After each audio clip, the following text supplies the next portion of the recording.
Hello, I'm Rachel, and today I'll be discussing narrative, realism, formalism, auteur theory, and genre. Genre refers to the category or type of film or TV show. It also spreads to other mediums like photography and literature. Examples of different genres are horror, romance, comedy, action, and western. What category to put material, such as film, in depends on what the content involves. Genre conventions are particular elements, typically seen in films of the same genre. This can help group films into one category. However, at times, these genre conventions are broken to further the creativity of the film and make it unique. There are 6 genre conventions: setting, iconography, filmic techniques, narrative, characterization, and theme. Setting refers to where the film is usually set, what locations are used, and what time period it is usually set in. We'll use the romance genre as an example. Romance films can be set anywhere, in any time period. However, most teen romances are set in a town or the suburbs. For example, 10 Things I Hate About You, A Walk to Remember, Twilight, and All the Boys I've Loved Before are all teen romances set in a town or the suburbs. Most adult romance films are set in the city. For example, Bridget Jones's Diary and Notting Hill, You've Got Mail, and La La Land. These are all set in major cities, such as London, Los Angeles, or New York. Another genre convention is characterization. Characterization refers to character types often seen in a particular genre. For example, a character's role, personal qualities, motivations, goals, behaviour may be similar to other characters in a particular genre. A character often seen in romances is the bad boy type. The bad boy type is often rebellious, thinks he's cool, and is surrounded by friends. However, he often changes his ways as a result of the relationship. An example of this is in A Walk to Remember, when Landon changes for Jamie. Jamie, I'm trying here, okay? Maybe I miss spending time with you. Maybe you inspire me. He starts to get his life together and no longer bullies others or causes trouble for the sake of causing trouble. Our first genre convention is theme. This refers to topics and messages that a film deals with in a particular genre. The message for one film from a particular genre is likely to be different from another. The themes within the romance genre include first love, young love, and tragic love. First love and young love is usually found within the teen romance subgenre and explores being in love for the first time or having a crush. An example of this theme is in Love Actually, when a little boy named Sam has a crush on a girl in his class called Joanna. Sam? The theme of tragic love is very common in modern romance films. It involves one or more characters dying in the end. For example, in The Fault in Our Stars, Hazel and Augustus die, and in Me Before You, Will chooses to die. A fourth genre convention is filmic techniques. Filmic techniques refers to camera work and editing. Certain genres will use particular shots and angles, and there may also be movement involved. This also involves the pace of the shots and what kind of lighting is used. Examples of shots commonly used in the romance genre include over-the-shoulder shots, which shows the person's point of view and puts the audience in the character's shoes. Another shot is a medium shot, which is used to show the two characters together and how they interact with each other, which is what romance films are about. Pink lighting is also used as it has romantic connotations, and just warm lighting in general is used. A further key element of genre is iconography. Iconography is what you think of when you think of a particular genre. For example, props that are seen a lot in a particular genre. An example of iconography in the romance genre is Hugh Grant, as he appears in many romance films, such as Bridget Jones's Diary, Notting Hill, 4 Weddings and a Funeral, and Love Actually, and therefore is heavily associated with the genre. Auteur is a French word for author. Auteur theory argues that the final result of the film is a reflection of the director's artistic vision, as distinct from the rest of the crew as they decide how the film is shot. Here the key theorists are Alexandre Astruc, Francois Truffaut, and Andrew Sarris. Alexandre Astruc wrote an article titled La Camera Stylo, which means the camera pen. In this article, he compared a director controlling the camera to an author writing with a pen.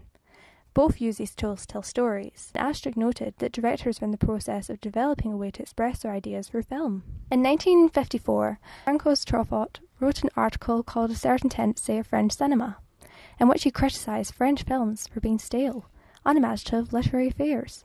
Although they were well crafted, he felt film deserved its own visual storytelling techniques, and that filmmakers should add their personality to the film. In his eyes, any filmmaker that could express themselves within the film had mastered the craft. This is what he referred to as psychological realism. He, along with other writers at Cahiers du Cinéma, began to reject French cinema for commercial Hollywood films, arguing that the work of certain directors were artistic. They thought the Hollywood system could go beyond through not just controlling the camera, as Astruc suggested, but the mise-en-scène. Andrew Sarris wrote for The Village Voice. He popularised auteur theory in the United States and produced the term auteur theory in his 1962 article Notes on Auteur Theory. He built on and formalised the theory on the work of French critics. As a result of this collective work, a clear theory began to emerge. Sarris's version of auteur theory states how a director's work should be evaluated. A good director's work should be recognisable to them. For example, someone should see a film and know it's a particular person who directed it, if the director has their own unique style and voice. There are three premises to Andrew Sarris's version of the auteur theory. The first one is technical competence. This means that the director must know how the film industry and shooting a film works. They may not be operating the camera, but they know how to work a camera to achieve the shots they want. This is the first premise. The second premise is coherent personal style. This means that they must have recurring characteristics of style in their films, which display how the director thinks and feels. Their style is most identifiable in the camera work and mise-en-scène. Their personality usually shows for the films they make. This is the second premise. And the third and final premise is that the film should have interior meanings and recurring themes. Auteurs often deal with the same themes in each of their films. The auteur's personality and experiences may help to shape what interior meanings are used. An example of an auteur is Tim Burton. Tim Burton's films follow Sarris's three premises exactly. For the first premise, we know that Burton is knowledgeable about the film industry and knows how to work a camera. His work shows this. This overall means that he has fulfilled the first premise. He also has a coherent personal style, which is Sarris's second premise. For example, Tim Burton has a German expressionist style. It is exaggerated and overall a bit weird. He uses bright colours to contrast with the dark to create a surreal effect as well. Overall, Tim Burton fulfills the second premise. The third premise is inner meaning and recurring themes. Death is a recurring theme in his work. For example, Bruce Wayne's parents dying is an inciting incident that results in him becoming Batman. Also, the scientist in Edward Scissorhands dies, which causes him to go out and see the world.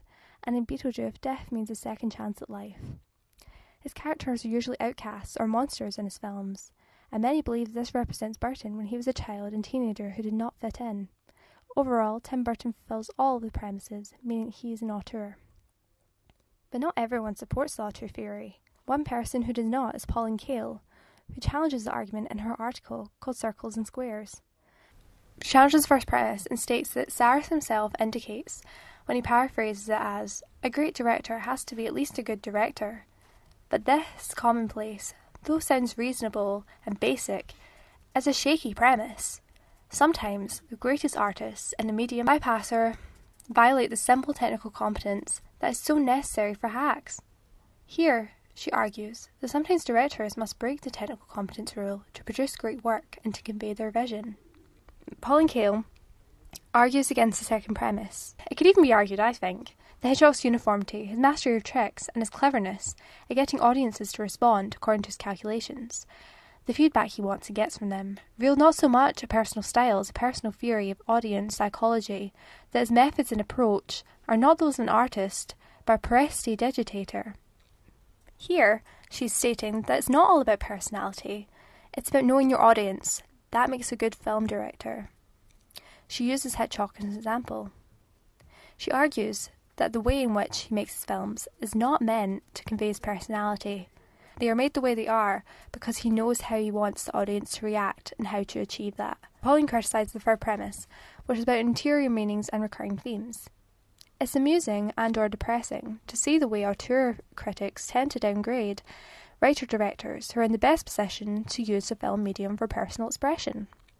She does not like how writer-directors are not taken seriously by auteur critics. She argues that writer-directors would follow the third premise a lot better than most directors, as they write the scripts, and therefore can put their personality and create internal meaning that they want to get across into their script. These are just some of Pauline's criticisms of the auteur theory. There are many, many more. Symbolism. Symbolism is the internal meaning or representation of one thing within a text. Allegory is a representation or the underlying meaning behind the text. For example, Animal Farm is allegory for the Russian Revolution. In film, symbols are an object or image which conveys an idea. An example from a film called Speak is a tree, which we find out later symbolises when the main character, Melinda, was raped, as that is the first thing she sees afterwards. Trees appear again and again, as Melinda is assigned to draw them. Metaphors are actions, a single action or experience which demonstrates or conveys some other idea. For example, when Melinda is assigned to draw trees for the year and does her artwork, this is a metaphor for her gradually coming to terms with what happened to her, and in the end is able to face it metaphorically and literally when she allows her art teacher into the room to see all her tree artwork. Motifs are like recurring themes in a text. For example, right or wrong, good versus evil, love, etc. The motive is mental health. At the beginning of the film, Melinda's mum says she's going to therapy. Later on, we see Melinda's friend leave Melinda because she's depressed. Melinda also skips school at one point because it's mental health day. The Wizard of Oz is believed to be allegorical for US politics in the 1980s, when the Populism Party was a political ideology that supports ordinary people. The party was on the rise in the US in the 1890s. Due to silver coins no longer circulating, only gold. Farmers were suffering as a result, and many farmers had to sell their farms to the banks. However, the reintroduction of silver would give farmers and factory workers, two groups of people who were going through troubling times financially, more equality when it came to money. Dorothy is supposed to symbolise an ordinary American, and the Scarecrow is supposed to symbolise Midwestern farmers. Farmers were made out to be illogical and confused by the press. The Scarecrow shows his intelligence throughout the film, despite having no physical brain, and therefore is supposed to represent that farmers are smarter than people think they are. The Tin Man symbolises factory workers who were treated badly and suffered in the economy after silver disappeared. Dorothy meets the Tin Man, who is rusted and cannot even lift an arm. He is stuck. This is supposed to symbolise the high employment rate at the time, and Dorothy giving him the oil so he can move shows that the factory workers are ready and able to work. The lion is supposed to symbolise William Jennings Bryan, who was a key figure in the Populist Party and was often referred to by the press as a lion. The Emerald City is supposed to symbolise Washington, D.C. It seems this allegorical reading of The Wizard of Oz could be true, given that L. Frank Baum was a political journalist in the 1890s. Narrative refers to the storyline and plot of a text. The English Oxford Dictionary states that narrative is a spoken or written account of connected events, a story. Tzvetan Tovarov was a Bulgarian-French professor who was intrigued by literary theory and structuralism. He was an influential figure as he advocated the five-point narrative structure. The five-point narrative structure consists of the equilibrium, which is normality, the calm before the storm. Next is the disruption. Something happens that changes or challenges normality. For example, a conflict. After this is the realization of the disruption. This is when the characters realize that it's occurred. After this is the solution, where the characters try to fix everything. And finally, the new equilibrium, which is the new normal. Life has changed after the solution, and the character in the character's life should have changed as a result. The example I'm going to use is from How to Lose a Guy in 10 Days. The equilibrium in this film is the fact that Andy is a journalist who wants to write serious topics. However, the magazine which she works for only lets her write about light-hearted topics, such as beauty and dating. She has to write an article about how to lose a guy in 10 days. Meanwhile, Benjamin, who works for an ad company, is trying to win over his boss so he can pitch to a company selling diamonds. The only thing he has to do to get the pitch is to have a woman fall in love with him by the diamond ball, which is 10 days away. The disruption is when Benjamin is led to Andy, as his competitors for the pitch, know about her article and therefore choose her as a girl he should get to fall in love with him. They start going out, Andy trying to deter him and Benjamin trying to get her to fall in love with him. The realisation of the disruption is when they both find out the diamond ball about what the other has been trying to do. Andy is heartbroken because she thought he genuinely loved her, and Benjamin is mad because he thought she loved him but was just going to leave him because it was all for her article. Inevitably, they break up. Next is then fixing the disruption. Benjamin reads Andy's article where she has written that she has fallen in love with him. She's going to Washington DC for a job interview. He chases after and convinces her to stay. The equilibrium is that they are together now. Andy's quit her job because she still cannot write what she wants. Meanwhile, Benjamin gets to work on the advertisement for diamonds. Claude Levi-Strauss was an anthropologist who specialised in myths and tribal culture. He looked at how stories conveyed the values, myths and beliefs of a culture. This was not a deliberate thing. Often the values, myths and beliefs of a culture are presented as binary opposites. We use this work now to find hidden themes and symbolic oppositions in film texts. A Cinderella story has an example of oppositional conflict. It encapsulates good versus evil. Sam, who is supposed to represent Cinderella, is mistreated by her stepmom, stepsisters and people at school. For example, her Princeton letter is hidden by her stepmother, and her stepmother types up a fake letter saying that she has not been accepted. She's also made to work in the diner instead of going to school, and people at school are mean to her. However, in the end, good overcomes evil. Roland Barthes was a semiotics and structuralism enthusiast. Barthes put forth that narratives showed the audience 5 narrative codes. One of these narrative codes is known as hermeneutic, and also known as enigma codes, and they are like many mysteries. It makes the audience ask questions and keeps them watching the film or TV show. It also builds suspense. Going back to Speak, we do not know that she was raped at the beginning. We just go straight into her suffering, the aftermath. However, we get tiny glimpses of what happened that night leading up to her rape throughout the film. After each glimpse, we are left wanting to know the rest. The second narrative code is proeretic, also known as action codes. This refers to any action that moves the story forward. It could be dialogue, a gesture, a facial expression, music, and can be diegetic or non-diegetic.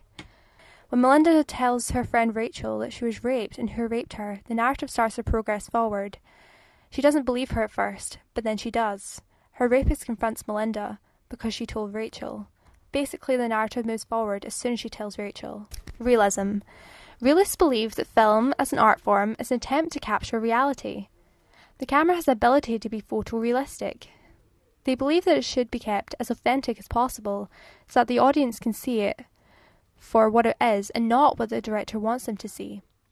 For example, they should not use montages or heavily edit, but leave it as unaltered as they possibly can, with long takes and a deep focus, so that it is realistic as possible. Other elements of realism include non-professional actors and natural lighting to keep the film as realistic as possible. André Bazin was a French film theorist and critic who wrote about the evolution of film language. He felt montages manipulated the audience. He favoured long takes and deep focus because it preserves space and time. An example of a realist film is The Florida Project, directed by Sean Baker. This film has natural lighting, no montage editing. Everything happens as you see it. Handheld is also used a lot to follow the characters, and at times the style is like a documentary. The actress playing Mooney's mother, Haley, has no previous acting experience and was discovered on Instagram. The opposite of realism is formalism. Formalism is a twist on reality. It focuses on the technical elements of film. A formalist believes that the beauty of the image is primary and that the image should be heavily stylized. Formalism is concerned with how the multiple elements of filmmaking can, separately or cumulatively, affect the audience both intellectually and emotionally. It makes the real world appear more interesting. Sergei Eisenstein was one formalist theorist. He was a filmmaker and was associated with the Bolshevik Revolution. He supported montage editing and thought that meaning was created through synthesis. An example of formalism in a film is in Charlie's Angels, Full Throttle.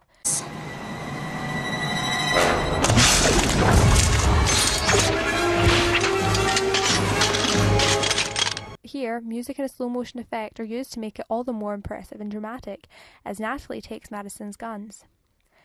That is all for this video essay. Thank you for listening.